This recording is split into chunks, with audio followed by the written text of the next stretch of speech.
I suppose you could call it the realm of my consciousness. I'm someone who no longer exists in the real world after all, as you well know. It's nothing. I still have enough strength to play the part of a good host. I've always hoped that I'd get the chance to talk to you like this, and now, the time has finally arrived.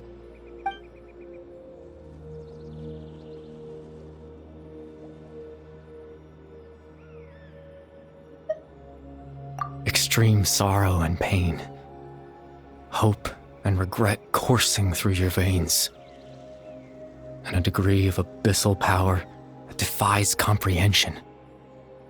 Father told me that once I possessed all those elements, I would become the loom of fate, but despite his intentions for me, I never truly became the loom of fate. I was merely used as a means for its construction.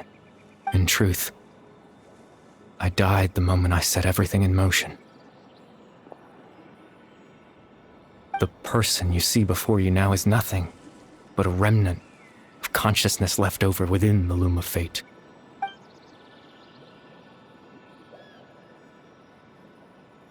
As for your question, the loom of fate is a device capable of weaving ley lines. In its primitive form, it can only be used to create and implant memories. But as more of it is completed, its power becomes stronger and stronger, until finally, it has the power to weave real ley lines of its own. Once fully completed, the moment it gains the power to weave ley lines, it loses the lower level ability to influence memories. But it also becomes a tool that can change the entire world. Yes, I have the ability to control the loom in its semi-completed form. I suppose you can think of it as a form of compensation. After all, its existence cost me my life.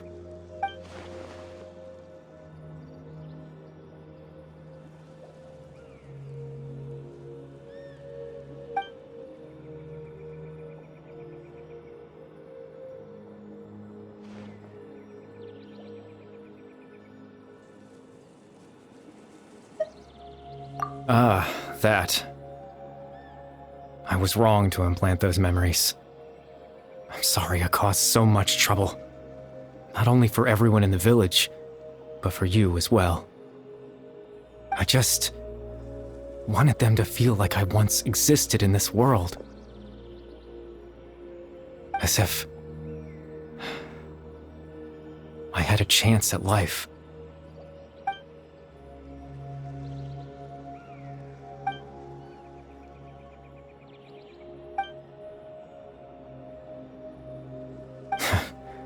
I know what you must be thinking. Why would I do something so meaningless? But I just couldn't accept it. I had to know what it would be like if I had my own life. What kind of person I would be. What other people would think of me. Chief Ahmadiyya, Baram, Granny Jahiyat, Atosa. What would it be like if I could live alongside them? No cataclysm, no curse. Just a quiet life in a peaceful village. I was curious, so I selfishly tried to have my own life. Even if that meant piecing together the version of myself that could have been. One memory at a time. I know it sounds stupid. After all, my life ended a long time ago. Any chance at living was stripped away from me when I was 8 years old. My consciousness left to mature in an illusory world of nothingness. Even the form you see before you was nothing but an invention based on my father's appearance. An imagined version of what I would look like if I had the chance to grow up.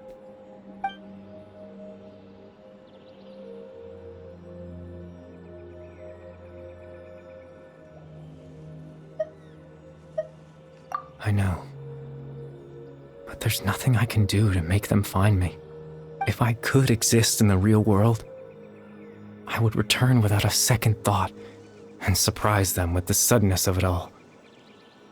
But, well, that's not possible for me.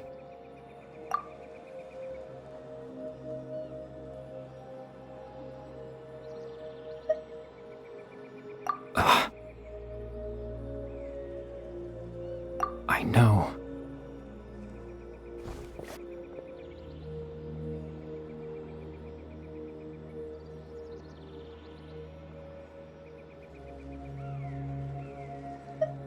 Captain Dainsleif.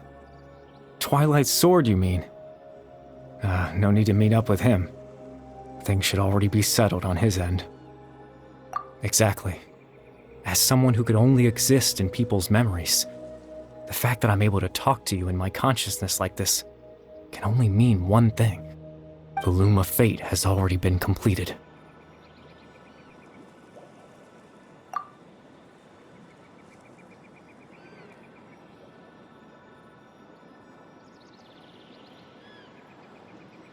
No need to worry about Captain Dainsleif. He's absolutely fine. The only reason he lost the eye was because I happened to guess exactly what he was planning. Captain Dainsleif has had the eye inside his body this whole time, hasn't he? His plan was to lure the Abyss Order to a false location, capitalizing on their pursuit of the eye in order to have the chance to confront the princess. He would then hand the eye to you and tell you to take it away from that location. That way, Captain Dainsleif could accomplish his own goal and ensure the safety of the eye all at once. A very thorough plan. That's right, because in his mind, he had given it to you already.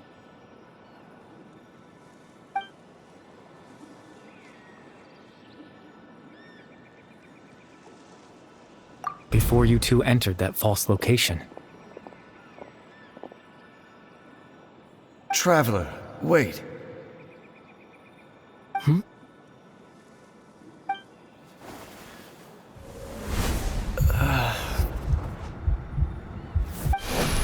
We've no time to lose.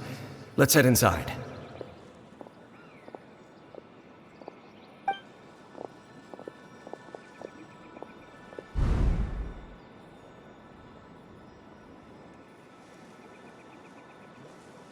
That was when I implanted the memory of him handing you the eye.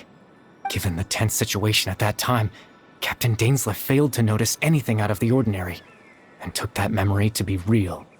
I'm sorry, Traveler, but I needed the Loom of Fate to be completed. And to do that, we had to retrieve the eye.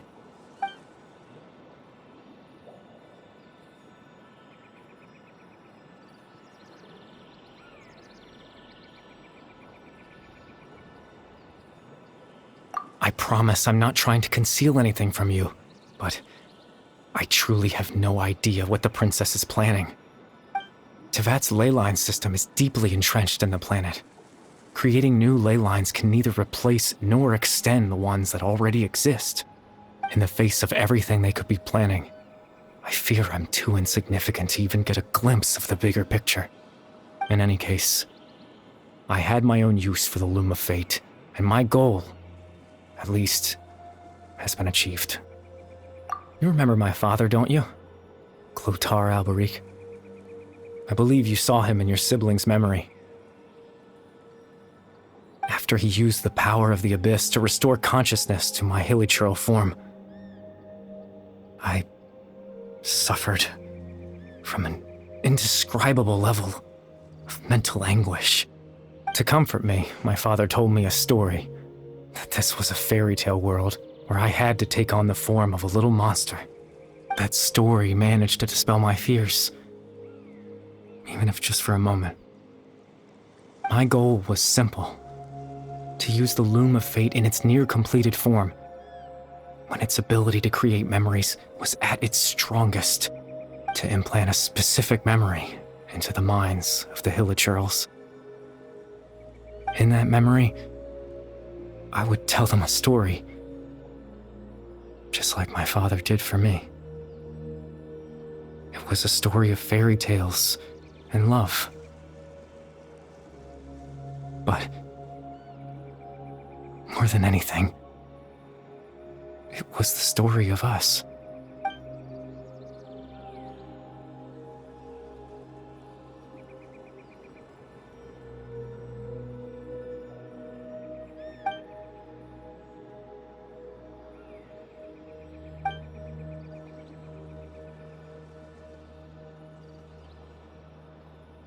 can't change the world. Not when I lost the very right to exist within it. Implanting those memories, that was the most worthwhile thing I could offer. All that's left of my existence is a wisp of residual consciousness tied to the loom of fate. In truth, that trace of my consciousness should have dissipated long ago. My goal was the one thing that allowed me to hold on all this time. But now, the bedtime story is finished. And it's finally time to rest.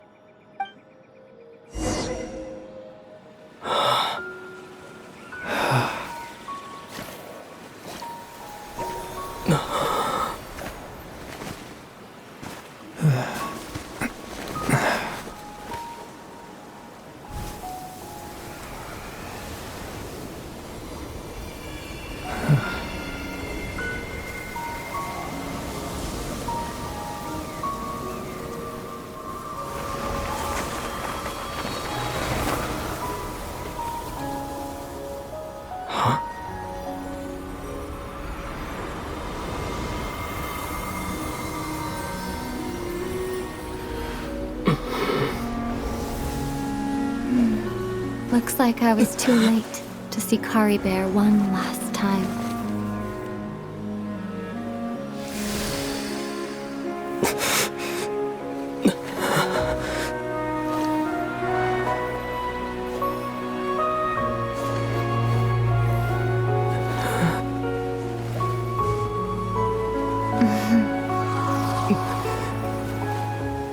Kari Bear's consciousness is gone, and this space will soon disappear along with it.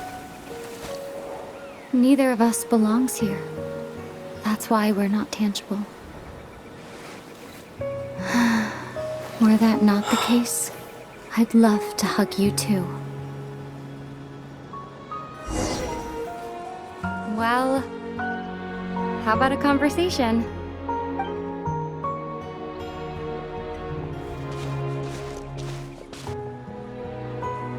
The chance to just stop and talk like this is certainly not easy to come by. Wouldn't you agree? That battle earlier was tough. The one against Dane, I mean. I didn't expect that after everything, he would still hesitate to raise his sword against me. Were it not for that, perhaps I'd still be no match for the Twilight Sword. Even after 500 years. The loom of fate, huh? I still haven't found a way to utilize it to its full potential. But there's still time before the heavenly principles awaken. Yes, for 500 years now, ever since the cataclysm in Conria, there's been no sign of activity. Not long ago, you witnessed the Hydro Archon destroy her divine throne. Yes? Such a flagrant disregard for the rules, and still Celestia took no action. I suppose that's proof enough of the Heavenly Principles situation. However, the Heavenly Principles will awaken. We just don't know when that will be, or what might trigger it. You could say that. Just look at Kari Bear. He was so pure and single-minded. The space we now find ourselves is a perfect representation of who he was. Quiet and peaceful. Even as a hilly churl, seeing the terrible sight within the mirror wasn't enough to taint his spirit. He brought comfort to the people of this world, even though he was denied the very right to be a part of it. So ask yourself this. Who was it that deprived him of that right to exist? Of course, that's only one example. My feelings about the heavenly principles are too complicated to explain in just a few words.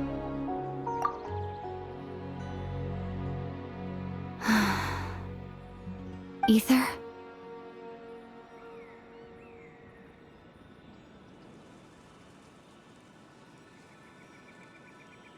You're the only one in this world who calls me that. There's so much I wanted to ask you, but for some reason, I'm not interested in asking those questions right now. There's just one thing I have to ask. One thing I could never understand. Why? Why can't we continue our journey together?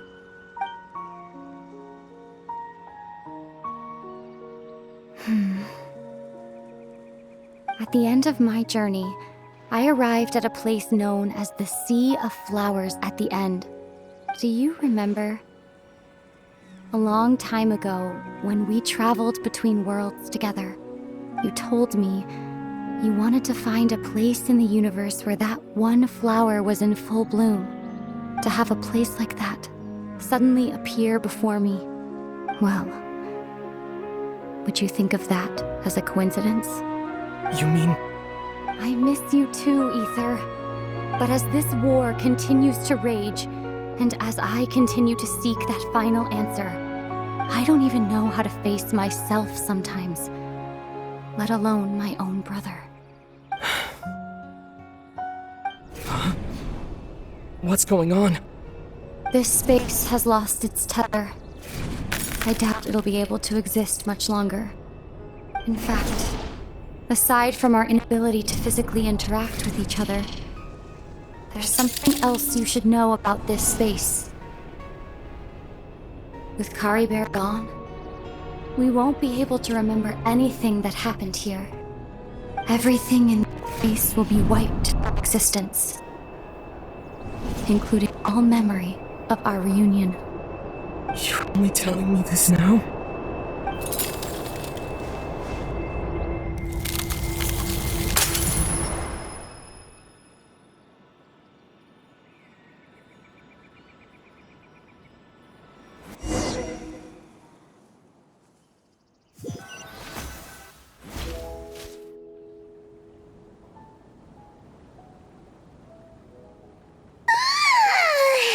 Still so sleepy. Paimon's head feels all fuzzy. Oh, Paimon woke up a little earlier than you, so Paimon will fill you in. The villagers said that they saw us sleeping near the village yesterday. They couldn't wake us up no matter how hard they tried, so they decided to just bring us back here. Oh, and Dane came by just now. It looked like he was injured. He didn't say anything, though. Just made sure that you were all right and left. Kinda seemed like he had a lot on his mind, but that's Dane for ya. Let's think for a second. We were in that memory, and we saw that guy you called Kari Bear. He was the missing villager that we've been trying to find, right? And after that, Paimon doesn't remember what happened. Wait, really? What a score!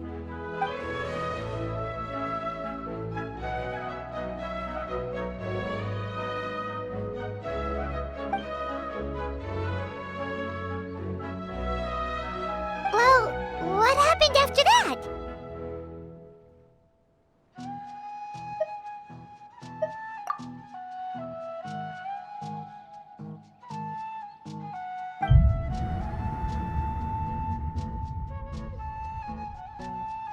Ah, there you are. Sleep well? Bayram, you sure seem happy. Did something good happen? Something good? Huh. Wasn't anything good or bad, I'd say. It's just that, well, the village organized another search party yesterday. It didn't feel right to leave all the searching to the adventurers. So there we were, searching away, when suddenly this one guy said it all came back to him. According to him, one day around dusk, he was passing by this one tree outside the village, and he saw our missing villager. There he was, sleeping under that tree all by himself. His parents came a little later to wake him up, and they all left together. They looked like quite a happy family, apparently. And after that, well, we all started to feel like that really is what happened. Kind of strange that we forgot all about it for so long.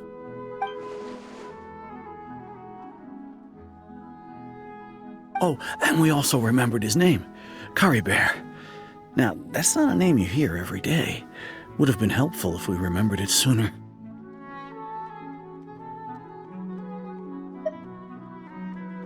Well, I hope he's happy wherever he is, and we're all relieved now that we know what happened. Seems like everyone thinks Kari Bear left the village. That's probably for the best. At least they have some sort of explanation now.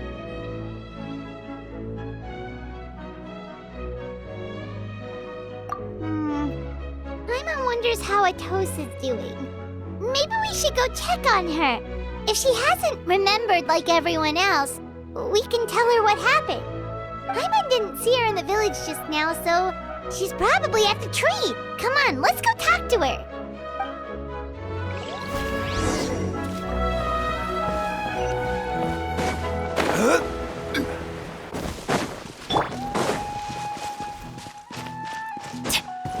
Adventure time! Off we go! Hey,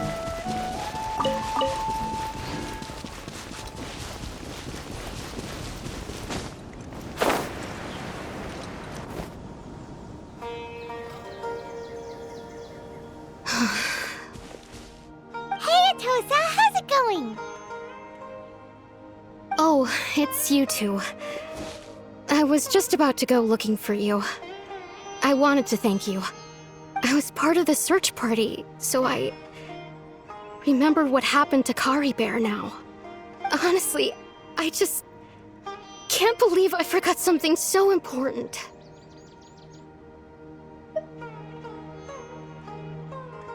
It's funny, but I have this feeling he told me the same thing. I just can't seem to remember when. I guess it doesn't really matter anyway. Life is made up of a series of memories. As long as I hold on to our time together, he'll always be a part of my life. I'm just happy I got to meet him. So, who cares what happens in the future, right?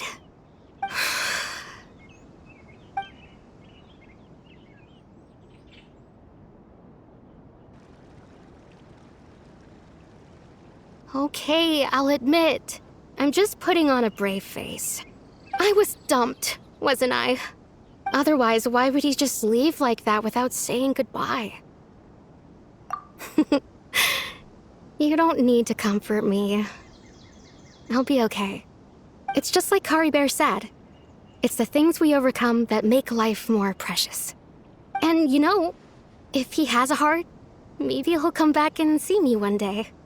Anyway, thanks for all your hard work, you two. I promised I'd help Granny Jahiet with something, so I should head back. Goodbye! Well, that should be it, right? Everyone's lives can go back to normal now.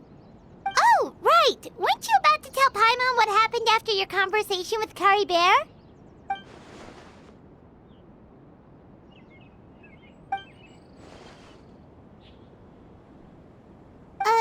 A picture?